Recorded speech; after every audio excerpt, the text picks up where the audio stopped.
Welcome to வெச்சிசை. இன்னைக்கு நம்ம வீடியோவில் எதை பற்றி பார்க்க போகிறோன்னா லப்பர் பந்து படத்தை பற்றி பார்க்க போகிறோம். லப்பர் பந்து படம் எப்படி இருந்தது?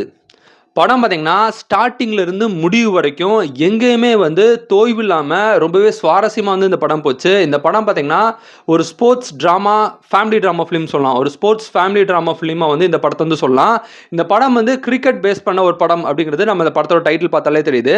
ஆனால் வெறுமனே கிரிக்கெட் மட்டும் படத்தில் கிடையாது. கிரிக்கெட்டை தாண்டி பார்த்தீங்கன்னா காதல் ஆகட்டும், எமோஷன் ஆகட்டும், பாசம் ஆகட்டும், எல்லாமே பார்த்தீங்கன்னா ரொம்ப அழகாக காமிச்சிருக்காங்க. ஒரு ஃபேமிலியாக பார்க்குறதுக்கு ஒரு பெஸ்ட் ஃபிலிமாக நம்ம இந்த லப்பர் பந்து படத்தை சொல்லலாம். ஸோ கிரிக்கெட் இந்தியாவை பொறுத்த வரைக்கும் பார்த்தீங்கன்னா கிரிக்கெட் அப்படிங்கிறது ஒவ்வொருத்தருக்கும் அவ்வளவு உயிரான, அவ்வளோ ஒரு முக்கியமான ஒரு என்டர்டெயின்மெண்ட் அம்சமாக நம்ம கிரிக்கெட் பார்க்குறோம். அது எஸ்பெஷலி பார்த்தீங்கன்னா நீங்கள் கிராம சைடுலாம் பார்த்தீங்கன்னா சாட்டர்டே சண்டே ஆச்சுனாலே இந்த ரோட் சைடு, இந்த என்ன சொல்ல, இந்த கிரவுண்ட் சைட்லாம் பார்த்தீங்கன்னா எல்லா இடங்களையும் ஞாயிற்றுக்கிழமை காலைல 6 மணிலேருந்தே கிரிக்கெட் விளையாட ஸ்டார்ட் பண்ணிடுவாங்க. ஸோ கிரிக்கெட் அப்படிங்கிறது ஒரு பேஷனேட்டான ஒரு விஷயம் நம்ம சொல்லலாம். நம்ம அது especially Indian youngsters, especially boys மத்தியில் பார்த்தீங்கன்னா ஒரு பேஷனேட்டான ஒரு விஷயமா நம்ம கிரிக்கெட் சொல்லலாம். ஸோ ஸ்போர்ட்ஸ் அப்படிங்கிற ஒரு வாழ்க்கை நம்ம லைஃப்பில் ரொம்பவே முக்கியம் அப்படின்னு நம்ம சொல்லலாம்.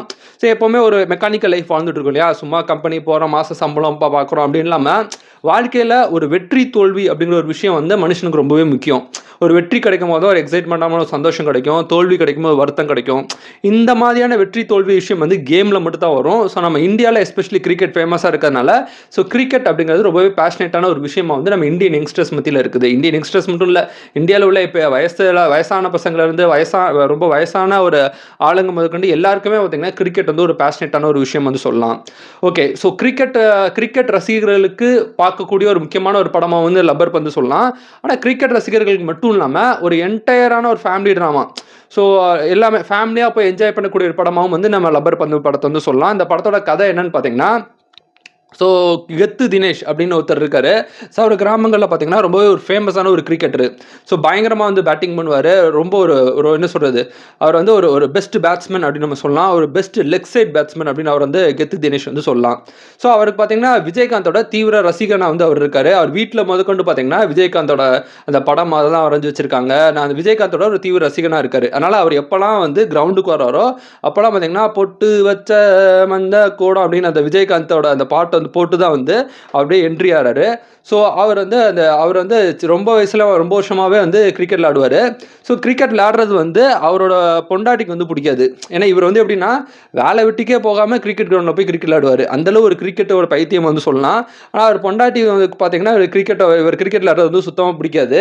ஸோ வீட்டிலலாம் பார்த்தீங்கன்னா அம்மாவுக்கு தெரியாமல் சின்ன பசங்க கிரிக்கெட் விளையாட போவாங்க இல்லையா? அந்த மாதிரி தான் பார்த்தீங்கன்னா இவர் பொண்டாட்டிக்கு தெரியாமல் கிரிக்கெட் விளையாட வருவார். ஸோ பொண்டாட்டி அடிச்சு இழுத்துட்டு போவாங்க, வா போட அடிச்சு இழுத்துட்டு போவாங்க. பொண்டாட்டிக்கு அடங்கின ஒரு கணவராக அட்டகத்தி தினேஷ் அவர் ப்ளே பண்ணியிருக்காரு. அந்த அட்டகத்தி தினேஷுக்கும் அவங்க ஒய்ஃபுக்கும் இடையில உள்ள அந்த லவ் சீக்வன்ஸ் பார்த்தீங்கன்னா ரொம்ப அழகாக இருந்தது. ஸோ ரொம்ப நல்லா இருந்தது. அவர் பார்த்தீங்கன்னா ஒரு 17 வயசு இருக்கும்போதே அவர் இழுத்துட்டு ஓடிட்டாங்க அப்படிங்கிற மாதிரி கதை வரும். ஸோ அந்த லவ் சீக்வன்ஸ் ரொம்பவே நல்லா இருந்தது. ஸோ இதே ஊரில் பார்த்தீங்கன்னா நம்ம ஹரிஷ் கல்யாணம் இருக்கார். அவர் எப்படி பார்த்தீங்கன்னா ஒரு பெஸ்ட் பவுலர் அப்படின்னு சொல்லலாம். அவரும் ஒரு ஆல்ரவுண்டர், ஒரு பெஸ்ட் பேட்ஸ்மேன், பெஸ்ட் பவுலரை சொல்லலாம். ஸோ இதில் என்னன்னா அட்டக் தினேஷுக்கு ஒரு பொண்ணு இருக்குது, அவங்க தான் ஹீரோயின். ஸோ இவங்க ஒரு சைடு பார்த்தீங்கன்னா ஹரிஷ் கல்யாண் இன்னொரு ஒரு சைடு அவர் நல்லா பேட்டிங் விளையாடுறாரு, எல்லாம் பண்ணுறாரு. ஸோ ஒரு ஸ்டேஜில் பார்த்தீங்கன்னா அட்டகத்தி தினேஷ் அவங்களோட சேர்ந்து விளையாடக்கூடிய ஒரு சுச்சுவேஷன் வருது. அந்த டயத்தில் பார்த்தீங்கன்னா இவர் அவரை பற்றி இப்போ தப்பாக பேசிடுறாரு, ஒரு இடத்துல தப்பாக பேசிடுறாரு. அது அட்டகத்தி தினேஷோட ஃப்ரெண்டு கேட்டு அவர்கிட்ட போட்டு கொடுத்துறாங்க. ரெண்டு பேத்துக்கும் இடையில பார்த்தீங்கன்னா ஒரு ஈகோ கிளாஷ் ஸ்டார்ட் ஆயிடுது. ஸோ எப்படி ஹரிஷ் கல்யாண் இந்த பார்க்கிங் படத்தில் எப்படி ஒரு ஈகோ கிளாஷ் இருக்கும், ஸோ ஹரிஷ் கல்யாணுக்கும் எம்எஸ் பாஸ்கருக்கு எப்படி ஒரு ஈகோ கிளாஷ் இருக்குமோ அதே மாதிரி கிரிக்கெட் மூலமாக அட்டகத்தி தினேஷ்க்கும் ஹரிஷ் கல்யாணுக்கும் இடையில ஒரு ஈகோ கிளாஷ் ஆகுது.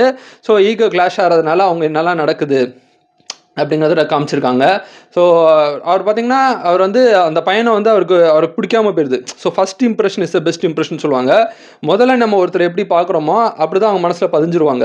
இவன் அவங்க நல்லவங்களே இருந்தாலும் முதல் அனுபவத்தில் நீங்கள் அவங்கள ஒரு கெட்டவனாக பார்த்துட்டீங்க அப்படின்னா அவங்க என்ன பண்ணாலும் நம்மளுக்கு கெட்டதாக தான் தெரியும். ஒருத்தர் பிடிக்கல அப்படின்னா அவங்க என்ன பண்ணாலும் பிடிக்காது. அதே ஒருத்தர் பிடிச்சி போச்சுன்னா அவங்க என்ன பண்ணாலும் பிடிக்கும்.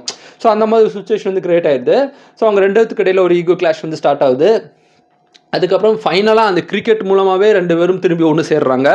ஸோ ரொம்ப என்ன சொல்கிறது, ஒவ்வொரு சீன் பை சீக்வன்ஸ் பார்த்தீங்கன்னா ரொம்ப அழகாக வந்து எடுத்திருக்காங்க.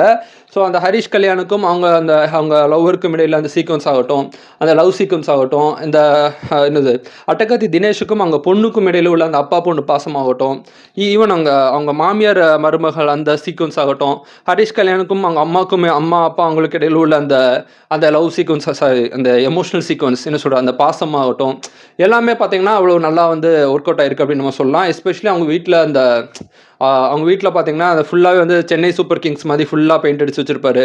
இவர் ஒரு கிரிக்கெட் பைத்தியம் மாதிரி, அவர் ஒரு கிரிக்கெட் பைத்தியம். பொதுவாக பார்த்தீங்கன்னா பொண்ணுங்க வந்து அவங்க அப்பா மாதிரி இருக்கக்கூடிய ஒரு பையனை பார்த்தா வந்து அட்ராக்ட் ஆவாங்க. ஸோ பொண்ணுங்க பொதுவாக வந்து அப்பாவோட பெருசாக ஒரு அட்டாச்மெண்ட்டாக இருப்பாங்க. அவங்க அப்பா மாதிரி இருக்கக்கூடிய ஒரு பையனை பார்த்து அட்ராக்ட் ஆகி தான் வந்து அந்த லவ்லாம் பண்ணுவாங்க. ஸோ அது வந்து ரொம்ப இயற்கையாக இருக்கும். அதேமாதிரி பார்த்தீங்கன்னா அட்டகத்தி தினேஷ் மாதிரி தான் இவரும் இருக்கார். ஹரிஷ் கல்யாணம் அதே மாதிரி கிரிக்கெட் பைத்தியமாக இருக்கார்.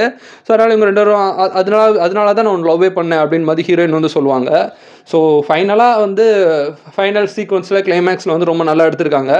ஸோ ஓவரால் பார்த்தீங்கன்னா இந்த படம் வந்து ஒரு கம்ப்ளீட் வாட்சபிள் ஒரு ஃபேமிலி ட்ராமா ஃபிலிம், ஒரு ஸ்போர்ட்ஸ் ஃபிலிமாக வந்து சொல்லலாம். கிரிக்கெட் ரசிகர்கள் கொண்டாடக்கூடிய ஒரு முக்கியமான ஒரு படமாக வந்து இந்த படம் வந்து சொல்லலாம். எஸ்பெஷலி பார்த்தீங்கன்னா இந்த ஸ்போர்ட்ஸில் ஒரு முக்கியமான ஒரு விஷயம், ஸ்போர்ட்ஸால் ஒரு ஆரோக்கியமான ஒரு விஷயம் என்னென்னு பார்த்தீங்கன்னா ஜாதி மதம் பேதம் இந்த 3த்தையும் வந்து அடித்து ஒழிக்கிறதுக்கு ஒரே வழி என்னென்னு பார்த்தீங்கன்னா ஸ்போர்ட்ஸ் மட்டும்தான்.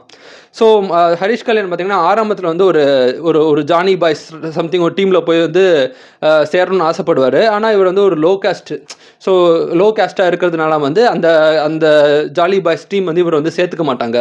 ஆனால் ஃபைனல் சீக்வன்ஸில் பார்த்தீங்கன்னா இவரை தோக்கடிக்கிறதுக்காக இவர் எந்த கேஸ்ட்டை சேர்ந்தவர் அப்படிங்கிறதுக்காக ஹரிஷ் கல்யாணை ரிஜெக்ட் பண்ணாங்களோ அதே கேஸ்ட்டு சேர்ந்து உள்ள பசங்க எல்லாத்தையும் பார்த்தீங்கன்னா அந்த ஜாலி பாய்ஸில் டீமில் சேர்த்து ஃபைனல் சீக்வன்ஸில் விளையாடுற மாதிரி காமிச்சிருப்பாங்க.